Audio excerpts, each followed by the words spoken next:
नमस्कार, आपका स्वागत है द वॉइस टीवी में। आप देख रहे हैं देश दुनिया की बड़ी खबरें।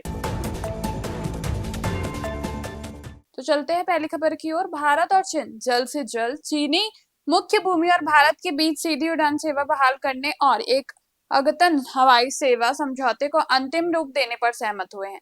दोनों पक्ष नई दिल्ली में चीनी विदेश मंत्री वांग यी और विदेश मंत्री डॉक्टर एस जयशंकर के बीच द्विपक्षीय वार्ता के दौरान इस समझौते पर पहुंचे हैं। बताया गया है कि बैठक के दौरान दोनों पक्षों ने साझा हितों के द्विपक्षीय और क्षेत्रीय और अंतर्राष्ट्रीय मुद्दे पर सकारात्मक, रचनात्मक और सुदर्शनीय आदान प्रदानों का पता लगाने और उन्हें फिर से शुरू करने पर सहमत हुए हैं।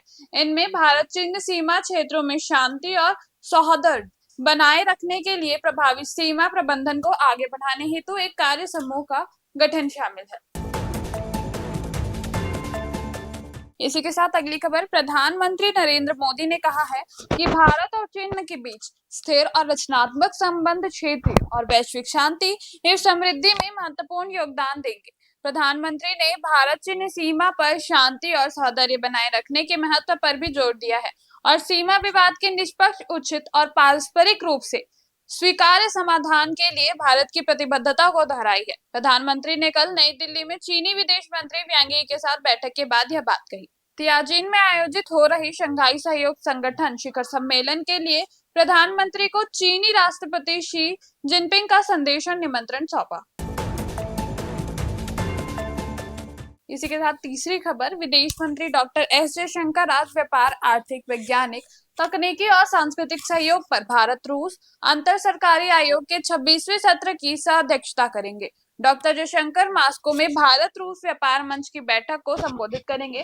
विदेश मंत्री रूस की 3 दिवसीय आधिकारिक यात्रा पर कल शाम मास्को पहुंचे। इस यात्रा के दौरान विदेश मंत्री रूसी विदेश मंत्री सेर्गेई लावरोव से मिलेंगे और विदेश पक्षीय एजेंट की समीक्षा करेंगे और क्षेत्रीय और वैश्विक मुद्दों पर अपने विचार साझा करेंगे। इस यात्रा का उद्देश्य दीर्घकालीन और समय परीक्षण, भारत रूस विशेष और विशेष अधिकारी प्राप्त रणनीति साझेदार को और भी मजबूत करना है। विदेश मंत्री की यह यात्रा राष्ट्रीय सुरक्षा सलाहकार NAS अजीत डोभाल की हालिया मास्को यात्रा के बाद हो रही है, जहां उन्होंने रूसी राष्ट्रपति व्लादिमीर पुतिन, प्रथम उपराष्ट्रपति मंटूरोव और सुरक्षा परिषद के सचिव सेर्गेई शोइगु के साथ चर्चा की थी।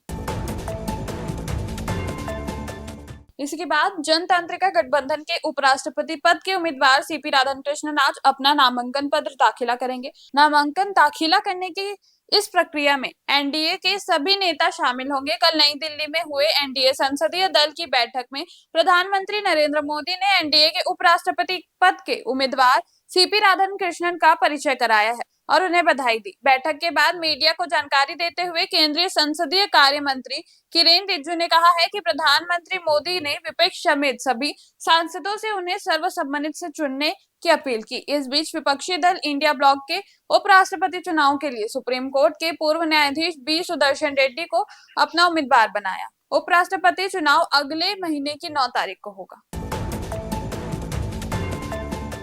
इसी के साथ खेल जगत में काजाख्स्तान में चल रही 16वीं जूनियर एशियन शूटिंग चैंपियनशिप में माखर की वंशिका चौधरी ने स्वर्ण पदक और अरीफपुर खेड़ी के विजय तोमर ने रजत पदक जीतकर देश व जिले का नाम रोशन किया है।